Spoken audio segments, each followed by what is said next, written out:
Today, we're going to be looking at email automation and how you can automate your inbox using Make.com and ChatGPT. First up, inside our Make scenario, we have a couple of different modules that we can use. We've got the Gmail module as well as the Outlook module, and you'll also find a generic email module here as well. I'm going to be using the generic email module because you can connect both Outlook, Gmail, Hotmail, any of those accounts can be connected into this generic email module, and you'll be able to automate pretty much anything you want. Let's start with the trigger. Here we've got a watch emails trigger, which means that it's not going to be an instant trigger. There's no option here to trigger it as soon as you receive the email. Instead, it's going to run on a schedule. And because it's an ACID trigger, it's going to hold its place in the list of emails that it's processed. Now, when we're setting up the module, we want to connect our email account. If you're using the Google restricted connection, then that's going to be an OAuth2 connection. So once you click save here, it's going to take you through the process of authenticating your user with your Google login, which means that you'll log in on the Make platform through Google, and then Make will then store your Google login. If you ever change your Google password, then that will break this connection and you'll have to reconnect it in Make.com. If you add an SMTP, which is what you'll use for Microsoft, then you'll follow the same process here to authenticate via Microsoft. And the same thing would happen if you change your password on that account. You'll have to re-authenticate your connection in Make.com. Or the IMAP connection allows you to connect to multiple email providers. You can select specific providers, and you'll notice that some providers just need a username and password. Again, if you change either of those, you'll have to reconnect it in the future. Then you've also got the other option. And this is what you'll use if you've got an email from your telecom provider, your internet provider. They'll be giving you the server port and your username and password. Now, once we've got our account connected, the watch emails trigger, we can select a particular folder to watch. And for most of you, it's probably going to be the inbox folder, because you don't really want to watch sent email or spammed email, etc. So inbox is what most of you will select here. The criteria, you could select read or unread emails. I'll just select all emails. You can also filter this to a specific sender email address. It will filter to the email address that sent the email to you. It's really handy if you want to just cherry pick out one particular sender out of the thousands of emails that you'll get.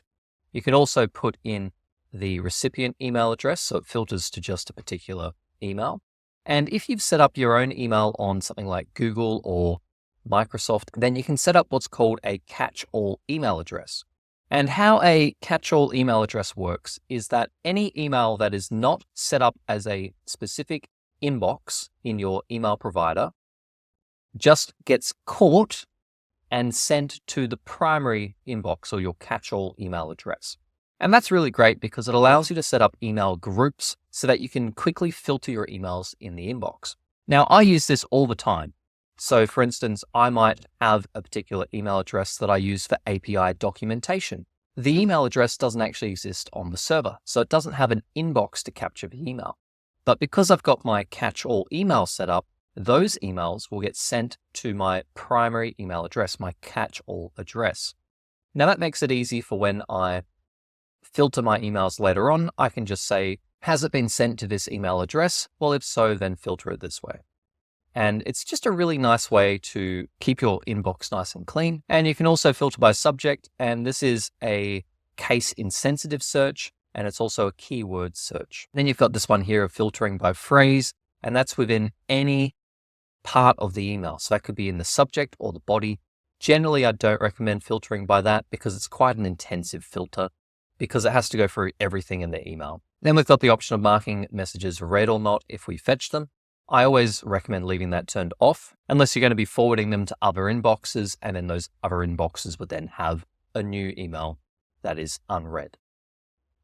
And the number of results that are returned, and normally I set the max results to 1,000 or 2,000. Keeping in mind that all your Make scenarios have a 40-minute timeout, so you can only process a certain number of emails per 40-minute window. Once you've configured that module and you click Save, you'll be presented with this screen here as to where you want that module to start. Now you can select all emails here, and what that will do is it will process right from the very first email your inbox received up until today. If you do that, it's going to use a lot of operations because it's going to check every single email that you've ever received in your inbox and process them through this logic. So most of the time you won't want to select that option. You may want to process emails after a specific date. If you're testing, then you can just go down to the select first email, and then you can select from this list, and this will just be the most recent emails that you've received. If you select from now on, there won't be any data in here until your inbox receives a new email.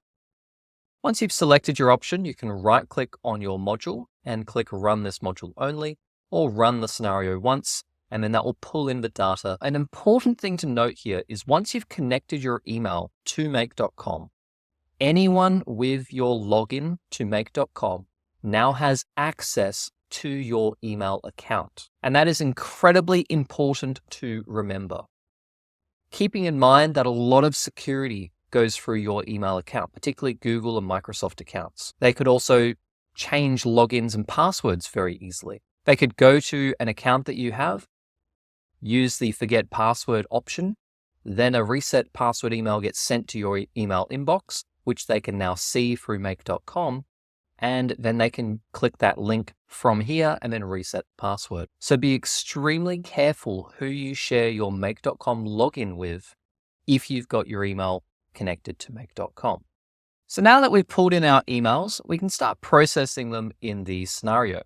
Normally you'll start with a router because there's going to be multiple options that you want those emails to take.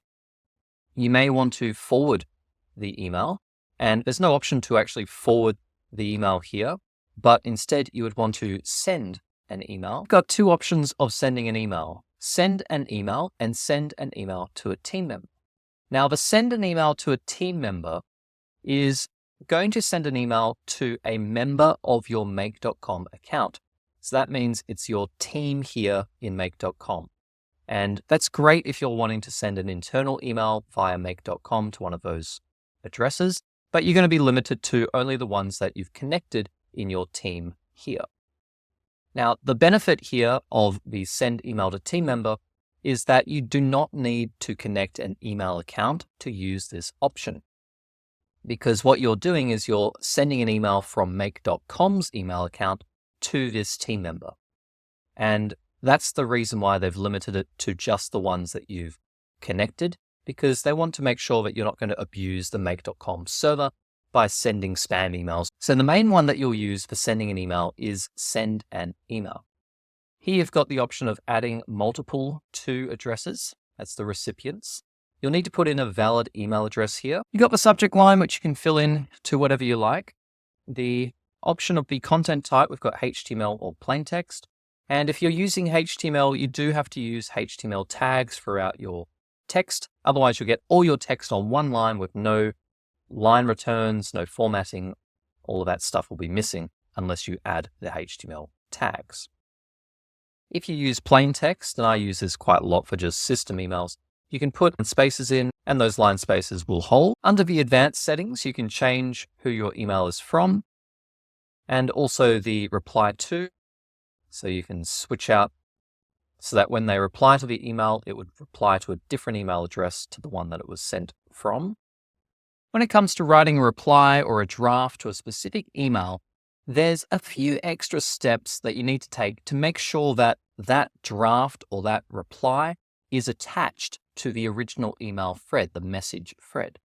And it's not immediately apparent how to do that in this module. It's actually hidden under the advanced settings. But doing it is fairly simple. All we need to do is in the in reply to field, we need to add the original message ID.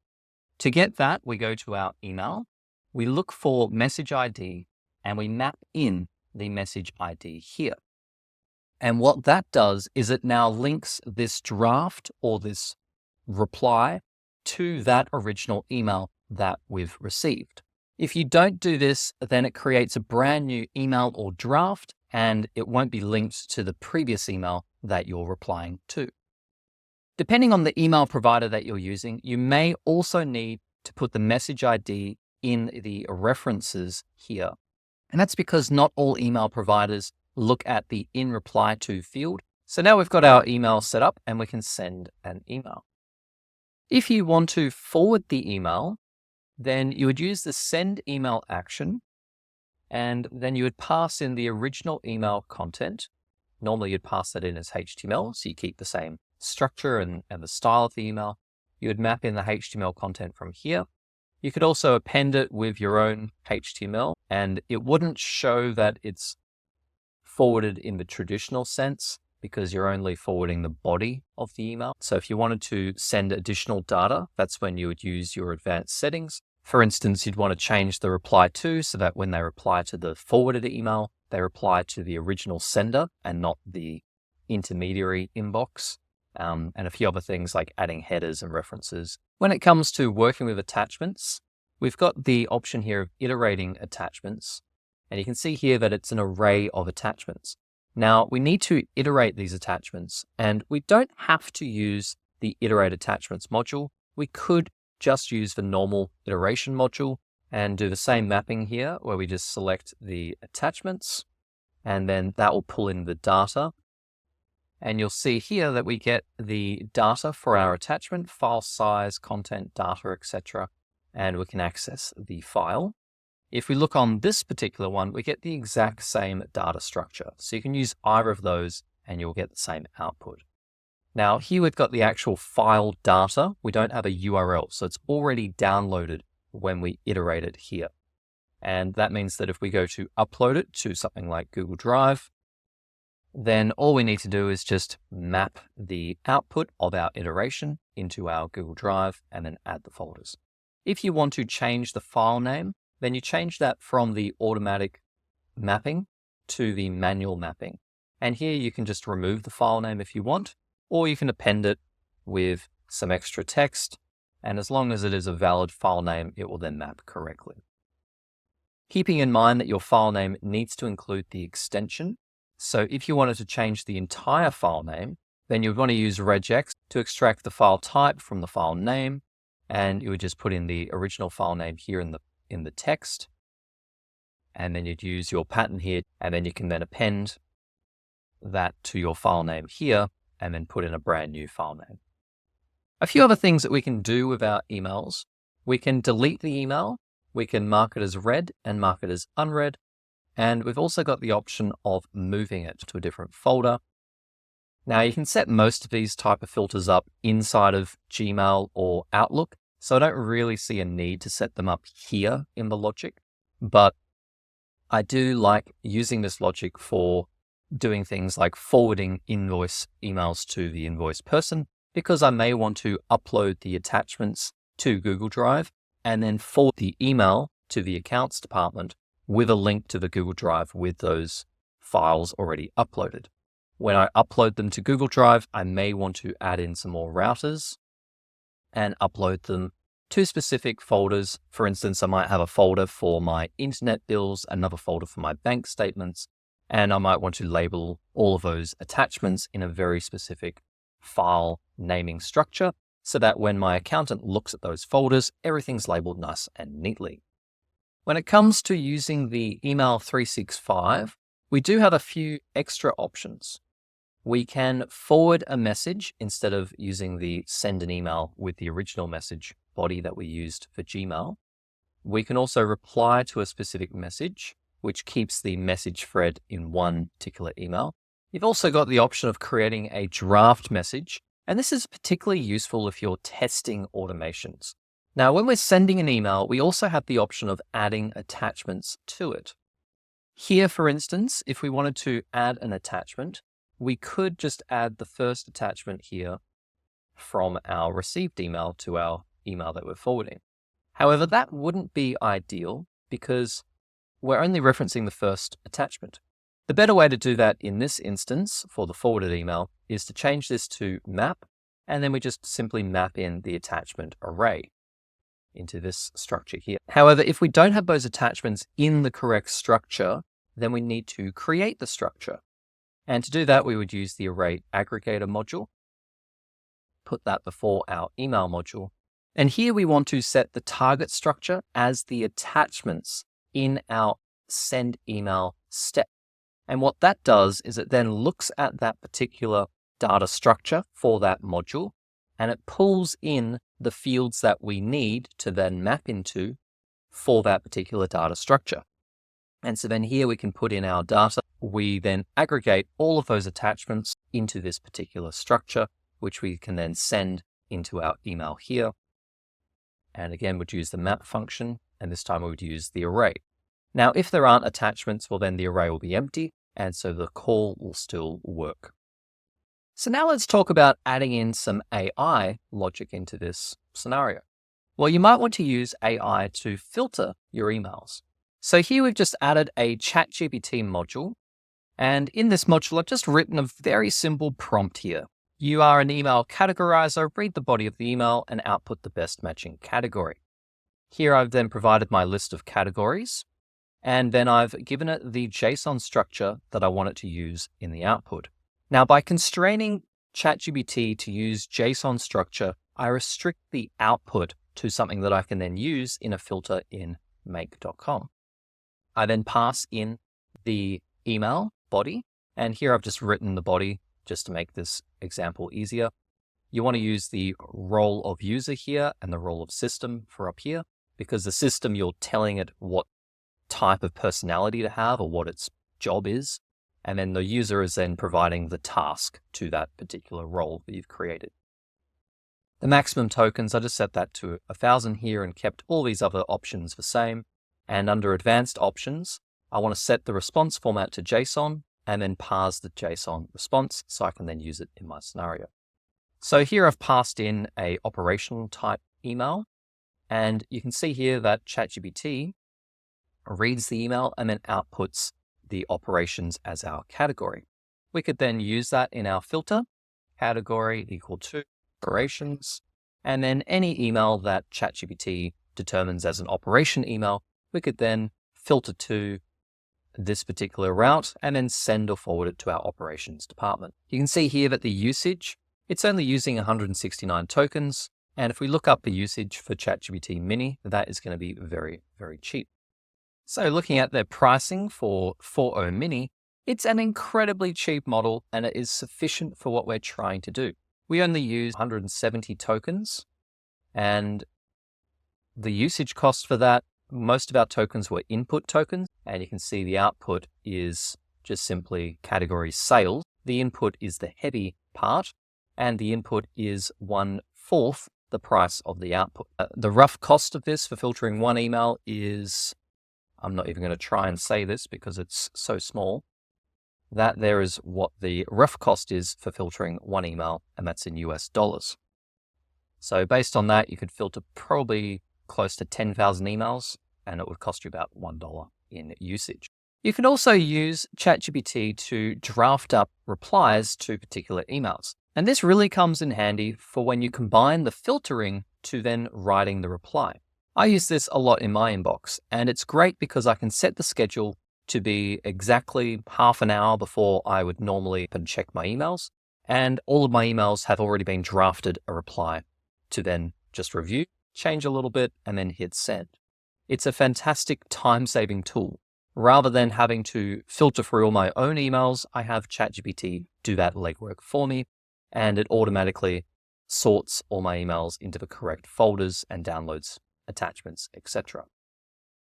So here we've created just a very simple prompt, and I haven't put a lot of effort into this prompt because I just want to show you how little you could give ChatGPT to then get a relatively good response. And from that response, you can then adjust your prompt to refine what your output is. Again, here we want to send in our JSON structure because we want a mappable subject and a mappable HTML body. And I'm not even referencing here that it needs to be HTML, but because in my JSON, I've specifically said body HTML, ChatGPT then reads that and knows that it needs to use HTML here in the JSON. I actually find that it's more reliable to mention HTML in the output structure than it is to mention it in the prompt, because it can get lost in the prompt, and then ChatGPT may not always give us HTML output. Whereas if I put it in the output JSON, it sees that output last, and it puts heavy weighting on that output in terms of how it structures the response.